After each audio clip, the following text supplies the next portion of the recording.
All right, here we go. This is part 3 of The Haunter in the Dark by H.P. Lovecraft.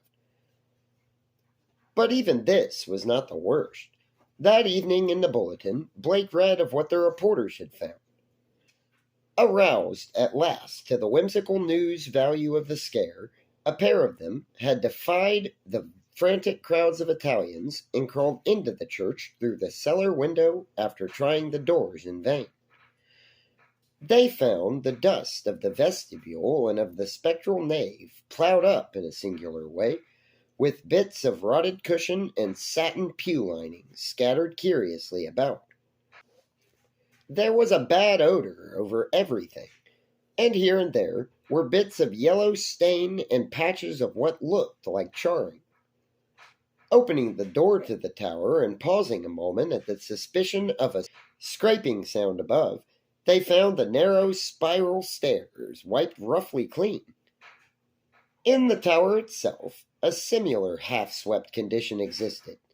They spoke of the heptagonal stone pillar, the overturned Gothic chairs, and the bizarre plaster images.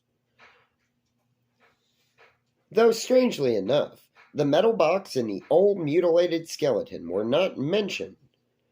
What disturbed Blake the most, except for the hints of stains and charring and bad odors, was the final detail that explained the crashing glass. Every one of the tower's lancet windows was broken, and 2 of them had been darkened in a crude and hurried way by the stuffing of satin pew linings and cushion horsehair into the spaces between the slanting exterior louverboards. More satin fragments and bunches of horsehair lay scattered around the newly swept floor, as if someone had been interrupted in the act of restoring the tower to the absolute blackness of its tightly curtained days. Yellowish stains and charred patches were found on the ladder to the windowless spire, but when a reporter climbed up, opened the horizontally sliding trapdoor, and shot a feeble flashlight beam into the black and strangely folded space, he saw nothing but darkness and a heterogeneous litter of shapeless fragments near the aperture. The verdict, of course, was charlatanry. Somebody had played a joke on the superstitious hill-dwellers, or else some fanatic had striven to bolster up their fears for their own supposed good. Or perhaps some of the younger and more sophisticated dwellers had staged an elaborate hoax on the outside world. There was an amusing aftermath when the police sent an officer to verify their reports. 3 men in succession found ways of evading the assignment, and the 4th went very reluctantly, and returned very soon without adding to the accounts given by the reporters. From this point onward, Blake's diary shows a mounting tide of insidious horror and nervous apprehension. He upbraids himself for not doing something, and speculates wildly on the consequences of another electrical breakdown. It has been verified that on 3 occasions, during thunderstorms, he telephoned the electric light company in a frantic vein and asked that desperate precautions against the lapse of power be taken. Now and then, his entries show concern over the failure of the reporters to find the metal box and the stone, and the strangely marred old skeleton when they explored the shadowy tower room. He assumed that these things had been removed. Whither and by whom or what, he could only guess. But his worst fear concerned himself and the kind of unholy rapport he felt to exist between his mind and that lurking horror in the distant steeple. That monstrous thing of night which his rashness had called out of the ultimate black spaces, he seemed to feel a constant tugging at his will. And callers of that period remember how he would just sit abstractedly at his desk and stare out of the west window at that far-off spire bristling mound between the spiraling smoke of the city. His entries dwell monotonously on certain terrible dreams, and of a strengthening of the unholy report in his sleep. There is mention of a night when he awakened to find himself fully dressed, outdoors, and headed automatically down College Hill toward the west. Again and again he dwells on the fact that the thing in the steeple knows where to find him. The week following July 30th is recalled as the time of Blake's partial breakdown. He did not dress and ordered all his food by telephone. Visitors remarked the cords he kept near his bed, and he said that sleepwalking had forced him to bind his ankles every night with knots, which would probably hold, or else waken him with the labor of untying them. In his diary, he told of the hideous experience which had brought the collapse. After retiring on the night of the 30th, he had suddenly found himself groping about in an almost black space. All he could see were short, faint, horizontal streaks of bluish light. But he could smell an overpowering odor, and hear a curious jumble of soft, furtive sounds above him. Whenever he moved, he stumbled over something, and at each noise there would come a sort of answering sound from above, a vague stirring, mixed with the cautious sliding of wood on wood. Once his groping hands encountered a pillar of stone with a vacant top, whilst later he found himself clutching the rungs of a ladder built into the wall, and fumbling his uncertain way upward towards some region of intenser stretch where a hot, searing blast beat down against him. Before his eyes, a kaleidoscopic range of phantasmal images played, all of them dissolving at intervals into the picture of a vast, unplumbed abyss of night wherein whirled suns and worlds of an even profounder blackness. He thought of the ancient legends of ultimate chaos, at whose center sprawls the blind idiot god Azathoth, lord of all things, encircled by his flopping horde of mindless and amorphous dancers, and lulled by the thin, monotonous piping of a demoniacal flute held in nameless paws.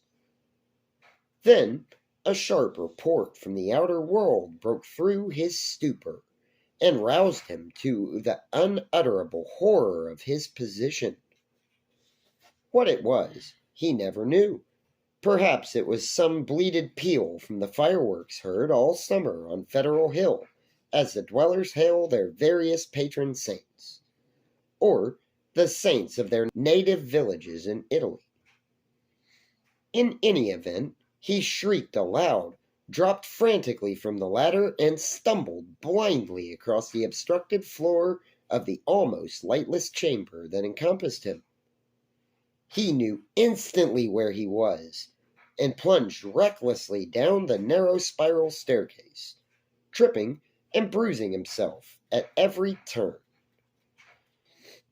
There was a nightmare flight through a vast cobweb nave whose ghostly arches reached up to the realms of leering shadow, a sightless scramble through a littered basement, a climb to regions of air and streetlights outside, and a mad racing down a spectral hill of gibbering gables across a grim, silent city of tall black towers, and up the steep eastward precipice to his own ancient door.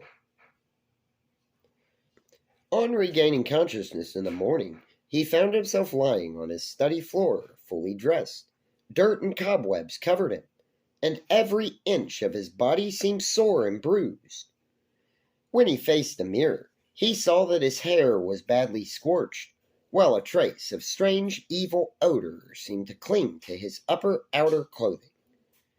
It was then that his nerves broke down.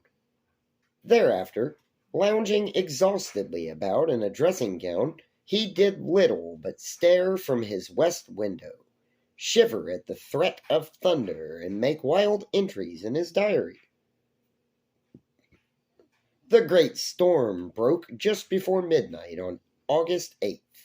Lightning struck repeatedly in all parts of the city, and 2 remarkable fireballs were reported.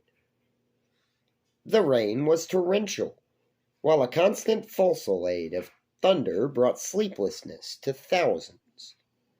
Blake was utterly frantic in his fear for the lighting system and tried to telephone the company around 1 a.m., though by that time service had been temporarily cut off in the interest of safety.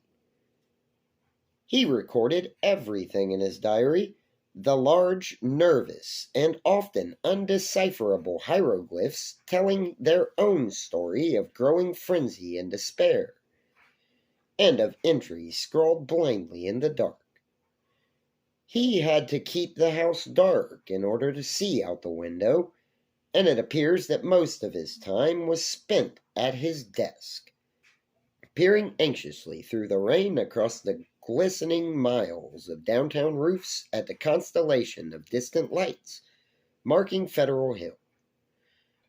Now and then he would fumblingly make an entry in his diary, so that detached phrases such as "the lights must not go," "it knows where I am," "I must destroy it," and "it is calling to me, but perhaps it means no injury this time," are found scattered down 2 of the pages.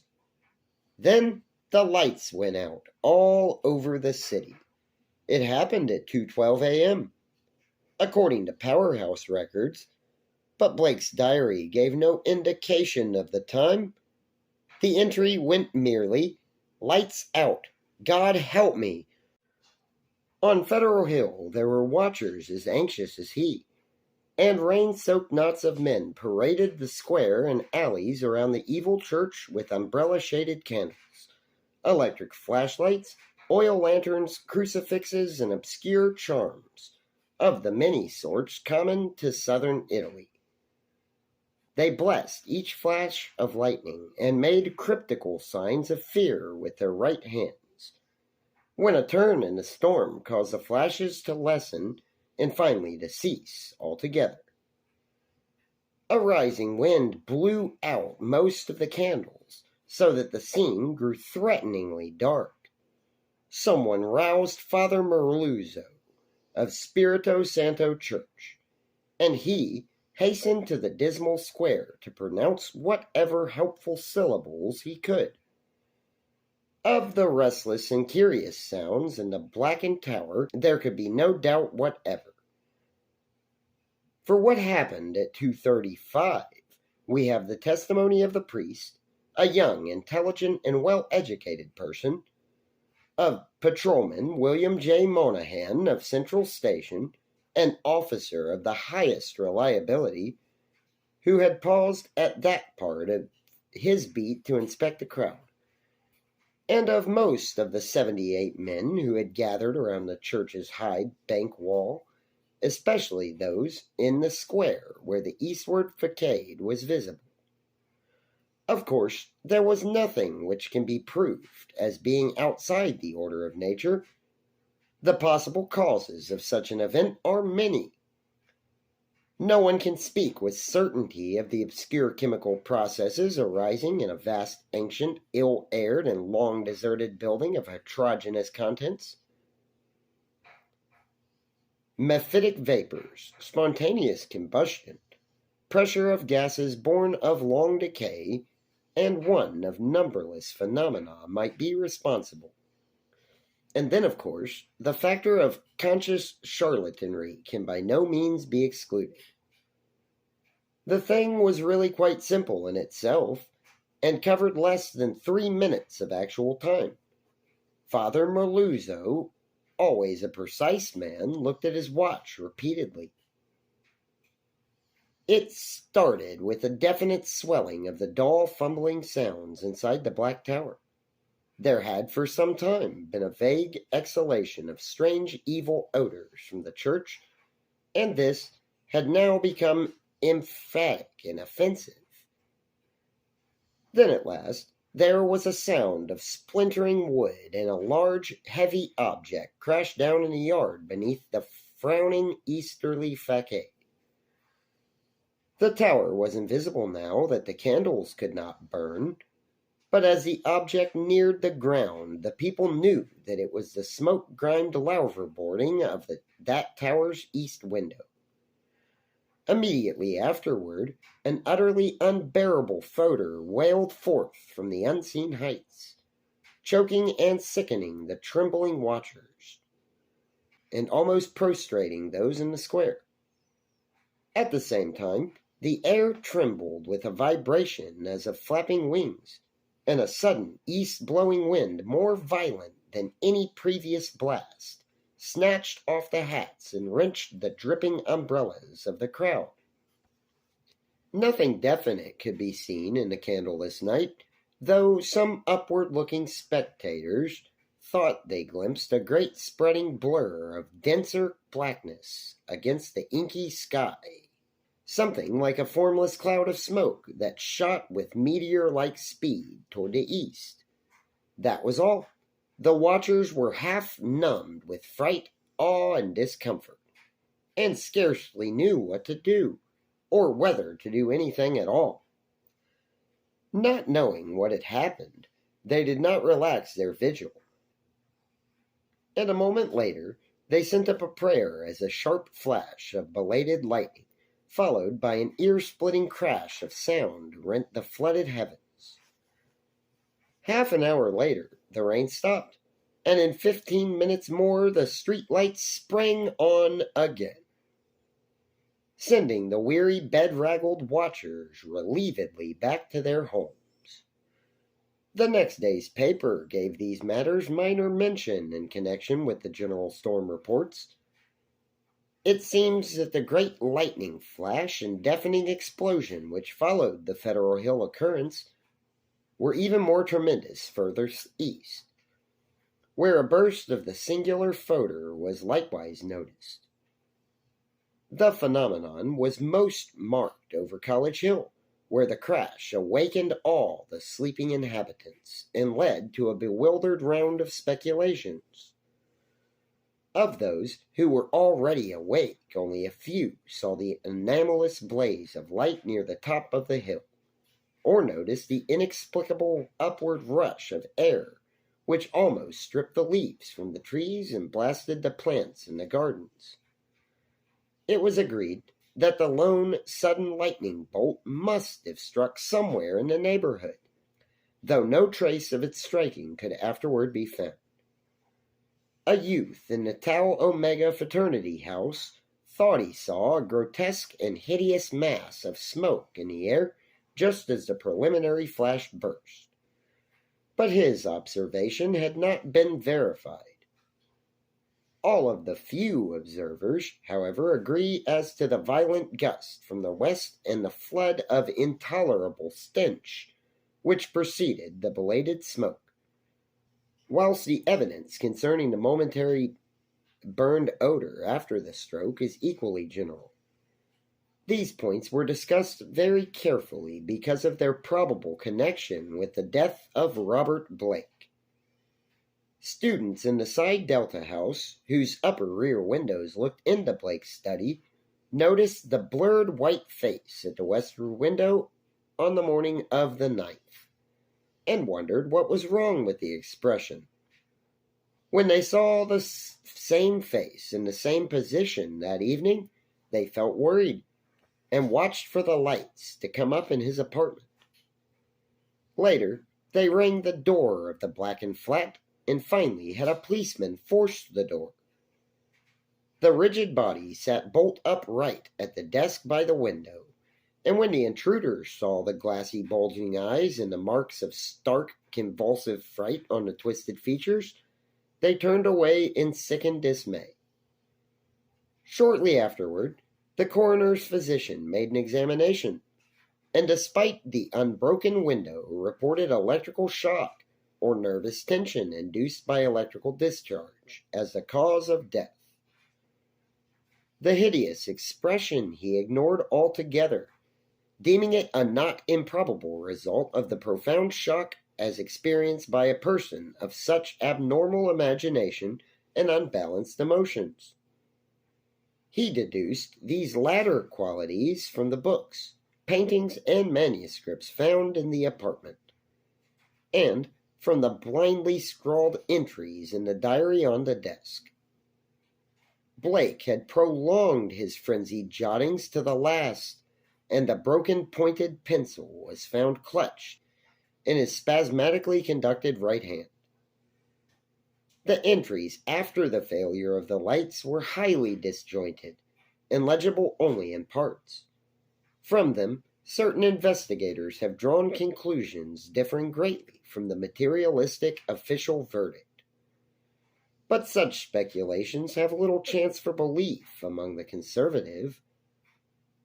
The case of these imaginative theorists has not been helped by the action of superstitious Dr. Dexter, who threw the curious box of angled stone, an object certainly self-luminous, as seen in the black windowless steeple where it was found.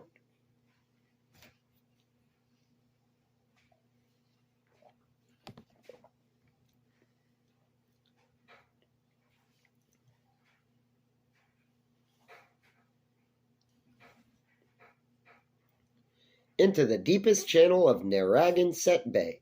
Excessive imagination and neurotic imbalance on Blake's part, aggravated by knowledge of the evil bygone cult, whose startling traces he had uncovered.